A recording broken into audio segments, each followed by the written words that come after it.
जय जिनेन। प्रथम सर्ग बीजभूमि। मंगलाचरण।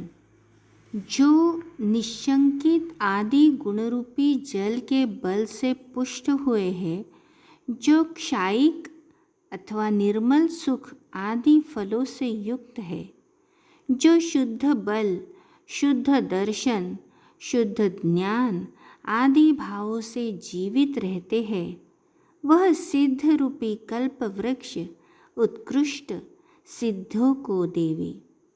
ध्यान रूपी अग्नि से घाती कर्मों को विवेकी पुरुष ने जलाया है, वही अरहत जिन अथवा हरिनाम वाले हैं। इस प्रकार आपको स्मरण करते हुए मनुष्य आत्मधर्म की सिद्धि को प्राप्त कर लेते हैं। जो रत्नत्रय रूपी आत्मधर्म का एकत्व भाव से आचरण करते हैं तथा अन्यों को आचरण कराते हैं, वे आचार्य परमेष्ठी इस लोक का उपकार करने के लिए निश्चित ही भव्यात्मा शिष्यों का पालन करते हैं। इस कलिकाल में प्रवर्तमान स्वपर शास्त्रों को तथा जिनेन्द्र भगवान के वचनों को जो जानते हैं, जो रत्नत्रय की प्रतिमूर्ति है तथा सभी को इष्ट है, उन उपाध्याय परमेष्टि की वह देशना सदा वृद्धिंगत रहे।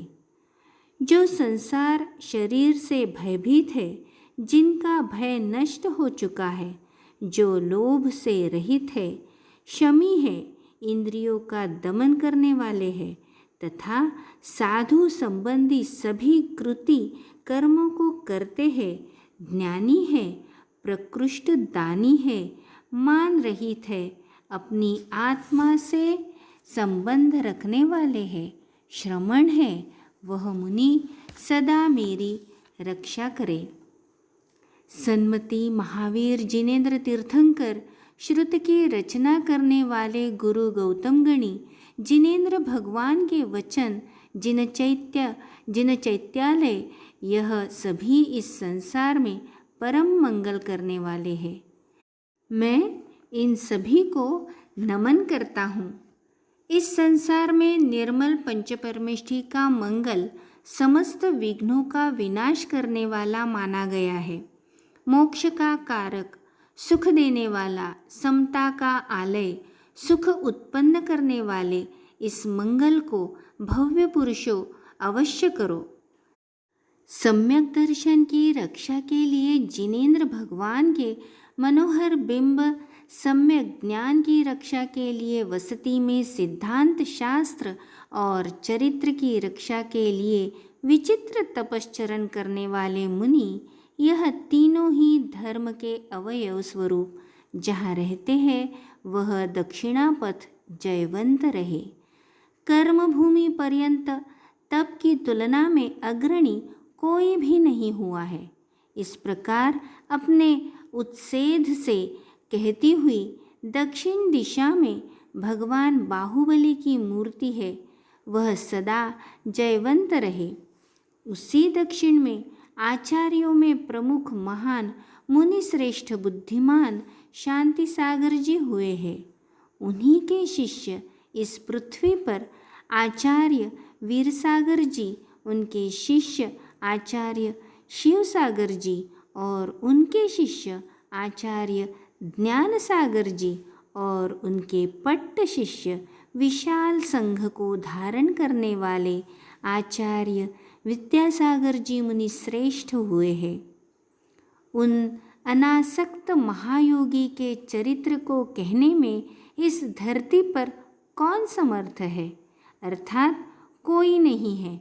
फिर भी उनके श्रेष्ठ गुणों में अनुराग के कारण भक्ति से अपने आचरण की शुद्धि के लिए उनके प्रकृष्ट गुणों का गान यथा बुद्धि करता हूँ। अपने भक्त के लिए इष्ट सिद्धि कौन महापुरुष नहीं देता है, अर्थात सभी देते हैं। पुण्य योग से जिनका प्रभावशाली जन्म स्वतंत्रता के लाभ के लिए और कुतंत्र की हानि के लिए हुआ है। सच तो है, सूर्य के उदय होने के पश्चात क्या अंधकार का नाश अपने आप नहीं हो जाता है? अर्थात हो जाता है। मोह रूपी महाकाले पटलों से आच्छादित आत्मा के लिए भानु के समान तथा घाती कर्म रूपी पर्वतों के समूहों को गिराने के लिए वज्राघात के समान आपको नमस्कार हो। कली काल में उत्पन्न हुए शैथिल्य रूपी रात्रि में चलने वाले कीड़ों को जो इस धरती पर भानु की तरह दूर ही फेंक देते हैं। सम्यक्त्व रूपी दृढ़ तलवार से कुलिंगियों के कुशासन को छेद कर जिन्होंने मुक्ति के लिए साधनभूत जिन शासन की सुरक्षा की है, सिद्धांत, अध्यात्म, साहित्य, न्याय, शब्दानुशासन, व्याकरण, इनको एक पात्र में आत्मा में उत्पन्न हुआ देखकर विद्वान लोग विस्मयता को प्राप्त हुए हैं। जिनके चारित्र की चर्चा में विद्यानंदी आचार्य और अनेक साधु प्रसन्नता के साथ कहते हैं कि श्रेष्ठ चारित्र को वहीं पर आचार्य विद्यासागर के पास जाकर के देखो। 12वें गुणस्थान में स्थित वीतरागी को यदि आप देखना चाहते हो तो विद्यासागर मुनिराज को देखो। इस प्रकार आकाश मंडल में प्रकाशमान हुए बाल सूर्य के समान जिन मुनिराज की आचार्य कल्प श्रुत सागर जैसे चिरदीक्षित साधु भी प्रशंसा करते हैं। सम्यक ज्ञान रूपी जलधारा के द्वारा अंतरंग और बहिरंग यम रूपी कुलों को कसने वाली तथा परिशहो रूपी तरंगों से उछलती हुई नदी के समान जो मुनिराज सुशोभित है, समस्त शास्त्रों में पांडित्य प्राप्त करने से जो विद्वानों में अग्रणी माने गए हैं तथा लोक स्थिति यानी संसार की परिस्थिति का परिज्ञान होने से जो इस लोक में व्यवहार को जानने में भी कुशल है, इस लोक में राजा की शरण में आए हुए आश्रितों की तरह जिनका आश्रय पाकर के जीव सुखी होते हैं तथा वीर भगवान की सभा में पहुँचे हुए प्राणियों की तरह जिनके पास पहुंचकर डरे हुए जीव निर्भय हो जाते हैं, जिनके वात्सल्य की प्रकृष्ट कृपा रूपी छाया में स्थित होकर के दुस्सह पथ को प्राप्त करके अच्छे साहस के साथ सज्जन पुरुष सहज ही चलते जाते हैं। अर्थात मोक्ष मार्ग कठिन है, वह जिनकी कृपा छाया से सरल लगने लग जाता है और भव्य जीव उस पर सहजता से चलते चले जाते हैं।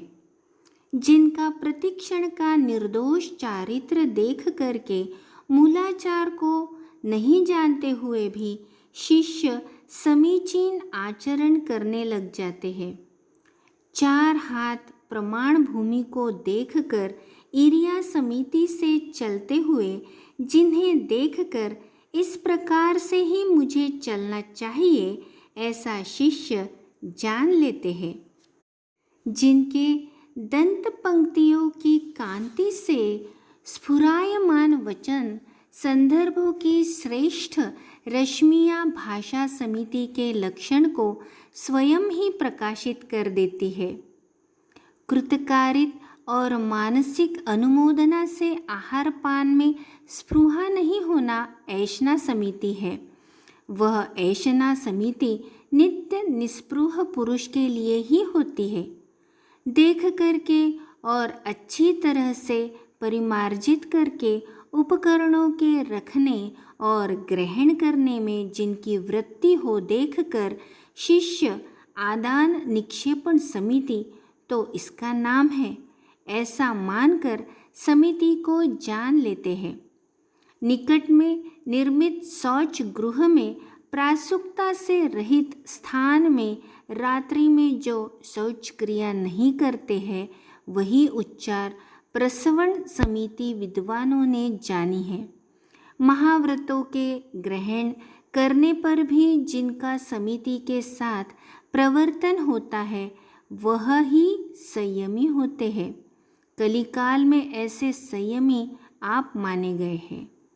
जिनके ब्रह्मचारी शिष्य स्वयं के समान ही कौमार यानी अविवाहित है और उच्च शिक्षा को ग्रहण करके भी जिनके प्रभाव से दीक्षित हुए हैं, जिनके सभी शिष्य मुनि और आरिकाएँ यौवन गुण से संपन्न और ज्ञान विज्ञान से भरे हुए हैं, उन सभी शिष्यों के जो नायक है, मेघ रहित आकाश में पूर्णमासी के चंद्रमा के प्रकाशित होने पर भी उसमें कलंक दिखाई देता है, किंतु जिनकी कीर्ति निष्कलंक है उनकी उपमा किससे दी जाए।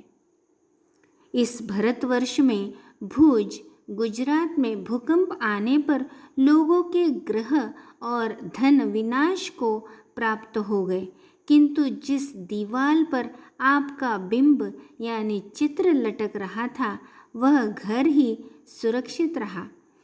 जिनके स्मरण मात्र से रोग और विघ्न दूर हो जाते हैं, इस तरह की वार्ता प्रत्येक व्यक्ति के मुख से सुनी जाती है, जो लोगों के लिए विस्मय उत्पन्न करती है। जैसा कि पहले सुना जाता था कि ब्रह्मचर्य के प्रभाव से स्वयं के और दूसरों के विघ्न नष्ट हो जाते हैं, उसी प्रकार से वर्तमान में आपके सानिध्य में देखा जाता है। जो अन्यथा नहीं बोलते हैं और बहुत कुछ मौन से ही रहते हैं, तथा जो बोलते हैं उसका प्राणों के कंठगत होने पर भी पालन करते हैं।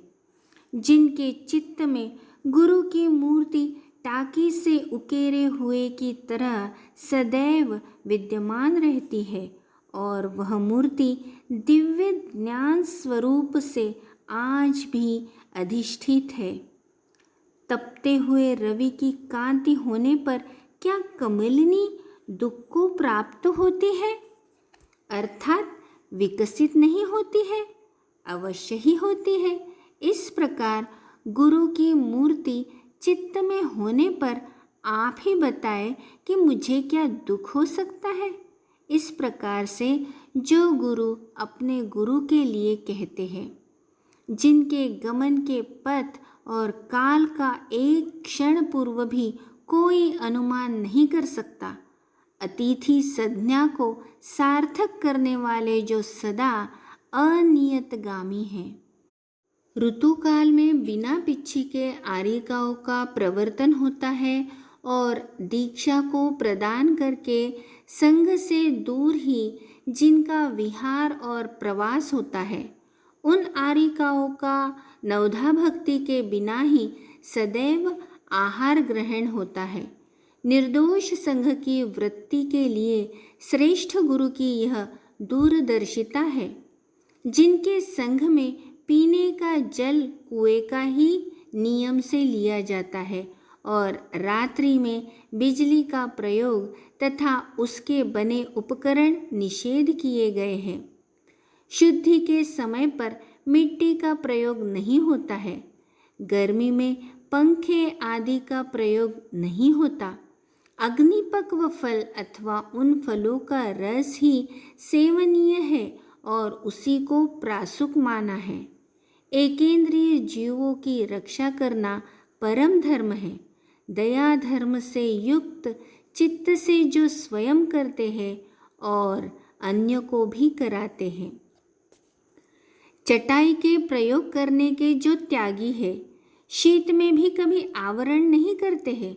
रात्रि में मौन और सदा तीनों संध्याओं में सामायिक को धारण करते हैं। मीठा इष्ट व्यंजन और नमक के जो त्यागी है, आहार के लिए एक घर में ही प्रवेश करने का नियम है तथा चर्या के लिए भी एक बार ही जाना चाहिए। इस प्रकार जिनकी देशना है, जो थोड़ा बोलते हैं, थोड़ा आहार करते हैं, चित्त को एकाग्र रखते हैं, प्रसन्न बुद्धि वाले हैं, देखते नहीं हैं फिर भी दूरदर्शी है, जो अपने संकेतों में ही सब कुछ कह देते हैं, तीर्थ पर और क्षेत्रों पर सदा वास करते हैं, वहीं पर आकर श्रावक आहार प्रदान करके प्रसन्नता के साथ बहुत दान देते हैं। उस दान से तीर्थों का विकास होता है और नवनिर्माण होता है, जिनके प्रभाव से तीर्थों का उद्धार सहजता से हो जाता है।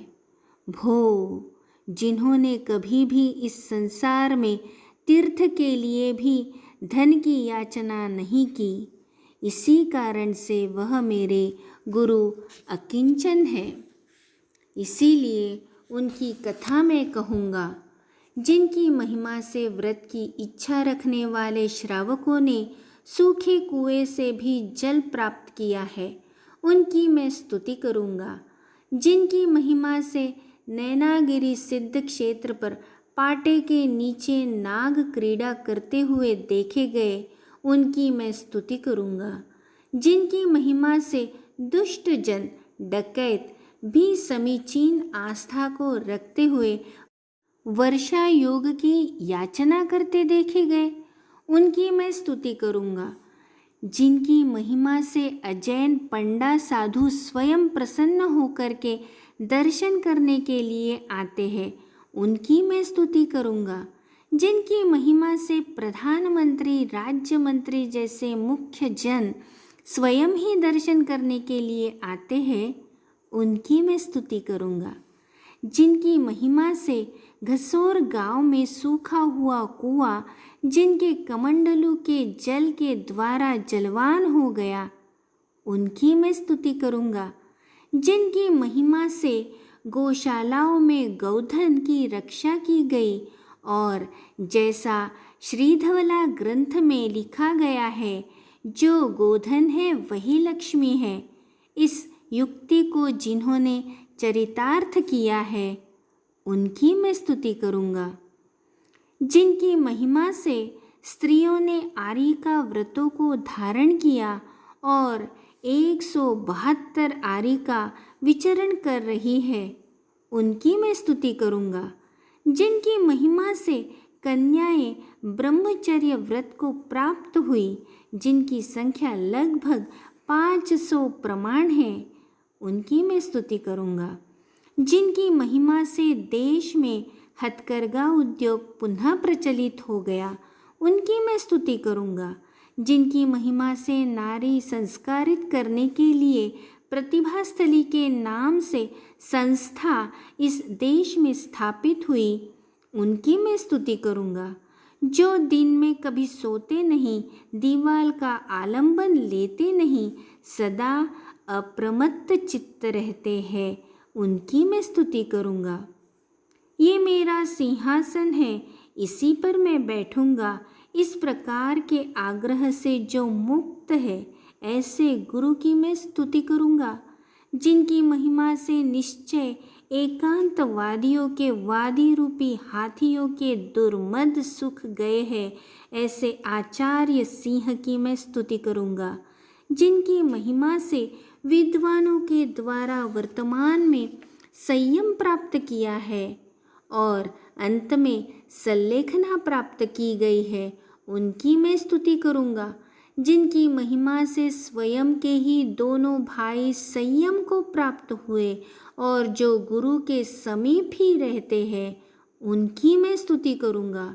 जिनकी महिमा से वाद विवाद करने वाले वादियों की खाज दूर हो जाती है और सन्मार्ग को प्राप्त करके वे प्रसन्न हो जाते हैं, ऐसे गुरु की मैं स्तुति करूँगा। मूलाचार आदि शास्त्रों का अध्ययन संघ में सदा दीक्षित शिष्यों के लिए नियामक है, उन आचार्य देव की स्तुति मैं करूँगा। यंत्र मंत्र आदि के द्वारा प्रभावना करना जिन्होंने निषिद्ध की है और गृहस्थों के हाथों में पट्टा बांधना मना है, उन आचार्य की मैं स्तुति करूँगा। इस प्रकार गुणों से भरे हुए गरिमा से युक्त समीचीन गुरु की कथा, आख्यान या काव्य जो कुछ भी हो, उसे मैं श्रेष्ठ भक्ति से कहूँगा। कथा 4 प्रकार की कही गई है। उसमें पहली आक्षेपिणी कथा है, दूसरी विक्षेपिणी, तीसरी अमृत स्वरूप संवेदिनी कथा है, अन्य चौथी निर्वेदिनी कथा है। ये कथाएं धर्मफल के अभ्युदय को देने वाली है। इनसे अन्य वार्ताएं विकथाएं हैं जो पाप देने वाली है। इन कथाओं में से इस प्रसंग में मैं अंत की 2 कथाओं को संवेग और वैराग्य के साथ कहूँगा। अन्य कथाओं को तो न्याय ग्रंथों में कहा जाता है।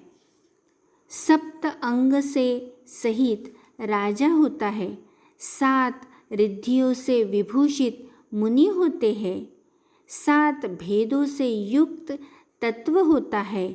इसी तरह से 7 अंगों से युक्त कथा होती है, जिसमें जीव आदि द्रव्यों का, 3 लोक का, 3 काल का, तीर्थ का, भाव का और फलों का तथा प्रकृत विषय का विस्तार होता है, वह धर्म कथा है। उन अंगों में इस वीर भगवान के तीर्थ में उपशम भाव से संयुक्त प्रासंगिक विषय वस्तु के रूप में आचार्य परमेष्ठी के चारित्र की कथा वस्तु रची गई है। इस कथा का फल वैराग्य तत्व विज्ञान स्पष्ट रूप से आचार शुद्धि और दोनों लोकों का हित करना जानना चाहिए।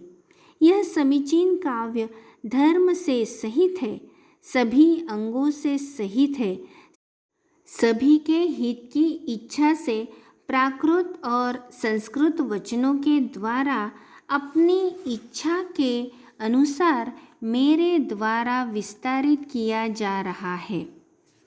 मेरा यह काव्य लोगों के मनोरंजन मात्र के लिए नहीं है और ना ही यह काव्य लोक में श्रृंगार रस के कामी पुरुषों के लिए प्रिय है अथवा पांडित्य को दिखाने के लिए क्लिष्ट और श्लिष्ट यानी मिले जुले समासपद पदों में नहीं है।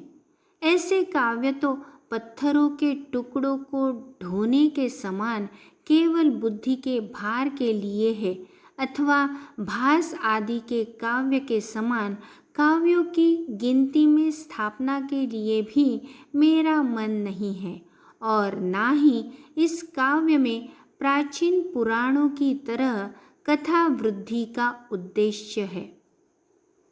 जिन बुद्धिमानों का आग्रह रस अलंकार और शब्दों में होता है, उनके आगे यह काव्य भले ही हास्य के लिए हो, फिर भी कोई भय नहीं है।